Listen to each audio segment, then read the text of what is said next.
Hello, everybody. This is my second take on this because, I kind of lost before. I kind of lost the first part of this because my brother came in. Okay, now to the story. Pretty much, the next day, when they were going to do the battle training, and when All Might showed up, and he said, pretty much everything happened to Ken in that part. Everything happened to the point where they, got to the. And also, a few more things about his. I'm gonna edit Izuku's, hero suit because this, and because his skull, he also has a skull on top of his own skull. I'm just gonna say that. And also, I'm new to this kind of thing, so don't judge me if I, accidentally destroy another thing. And also, another thing, when Izuku and when the same teams were picked, and when Bakugo, everything went to canon until the part where Bakugo and Izuku fought. Izuku just automatically tanked the explosions. Automatically tanked the explosion Bakugo hit him with. And when they got into a fight, it was still the same amount of time, but Izuku wasn't as tired. So actually it was half the time. So actually I'm just gonna say it was about a minute. And when Bakugo was getting frustrated, he did the bomb thing with his two gauntlets, with not just one, both his gauntlets. And All Might screamed out, "Young Bakugo, do not do that. You might hurt him." And Bakugo said, "I don't care. If he dodges this attack, he won't die." And he pulled both of the pins. And Izuku tanked both of them. And pretty much the only thing he came out with is a few scratches on him. Because I'm just gonna make the skin more. I'm just gonna make Izuku's skin more tougher. Because at that moment, Izuku turned his entire body into the same material of his skull. Pretty much the toughest part of a SkullCrawler. And also another thing, when Izuku did that, when they saw that the front part of his body had that weird stuff on it, they were kind of questioning what his quirk was. They only saw the strength part of it. He was really strong with his arms, the spike thing. So they thought it was just a mutation quirk. And All Might was impressed with how much his successor was able to take. So, and he was very proud that Izuku did not get hurt. And when Bakugo did the explosion thing, Izuku just ran to him and just punched him in the gut, knocking him out. Sorry for saying the word right there.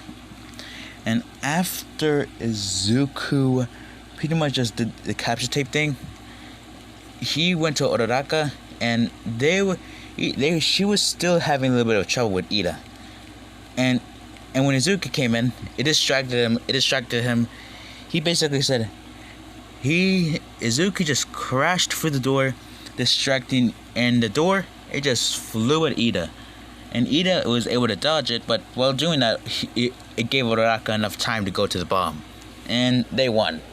And All Might screamed into the mic, "Heroes win." And everyone else's, things went to cannon. And now it's time to do the USJ attack. Sorry that it's going a little bit fast. My last video was a little too long, and sorry for splitting it up into pieces. I don't want to do the code thing, so yeah, sorry for that. And also, after Izuku, pretty much after they all went to, Izuku still wore the same thing, the gauntlets and stuff, but with a few other edits. And when they went to the bus, they were still talking about who was the strongest. They debated between Bakugo, Izuku, or Deku, if anyone else doesn't know his real name, and also Todoroki. A lot of them thought it was Deku because he was able to tank a bomb, because he was able to tank an explosion that big. But a few were saying that it was Bakugo because he had such strength, and when someone said, Todoroki because he had because his quirk was, because he was pretty strong with his quirk. And when they finally, when Sue said that Izuku's quirk Izuku's strength was similar Izuku's quirk is similar to All Might's, but Izuku is still freaked out. But one of his classmates said, "Nah, that can't be. He has a mutation quirk. That's probably just part of the mutation or something." And Izuku said, "Yeah, that's part of my quirk. My mutation quirk. It makes me stronger." And Sue said, "Oh, all right."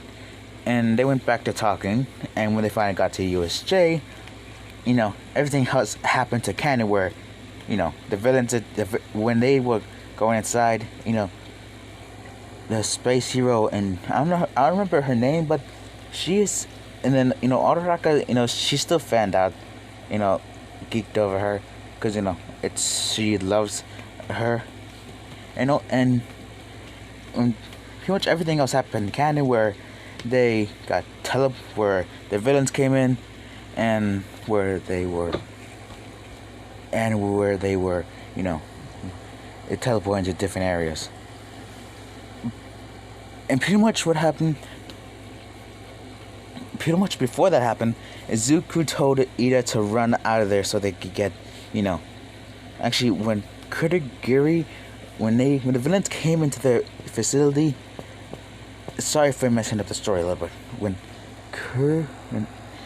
Shigaraki came out with, the Nomu, and, with the rest of the villains, and also Kurogiri, he told Kurogiri to split up to stop them from escaping, and to split them up. So, when Izuku told Ida to run, what happened, where, that Kurogiri got in the way, Bakugo, and, the space hero, I don't remember her name, but it's space hero or something, and also, those two idiots, Bakugo and Kirishima, they tried to attack, but, Ida was still able to escape, and everything else happened, where they were all teleported to the Pacific Zones, and also, Izuku was still teleported to the Splash Zone, or whatever it's called. Sorry for doing that. I kinda am worried about my videos. The YouTubers subscribe to. And also, but one more thing, I don't know if you noticed, but the SkullCrawlers, they actually have gills, hidden ones. But when Izuku went to the water, he automatically uses gills. Just look it up. In the manga, it's revealed that the SkullCrawlers actually have hidden gills. It's true. Trust me.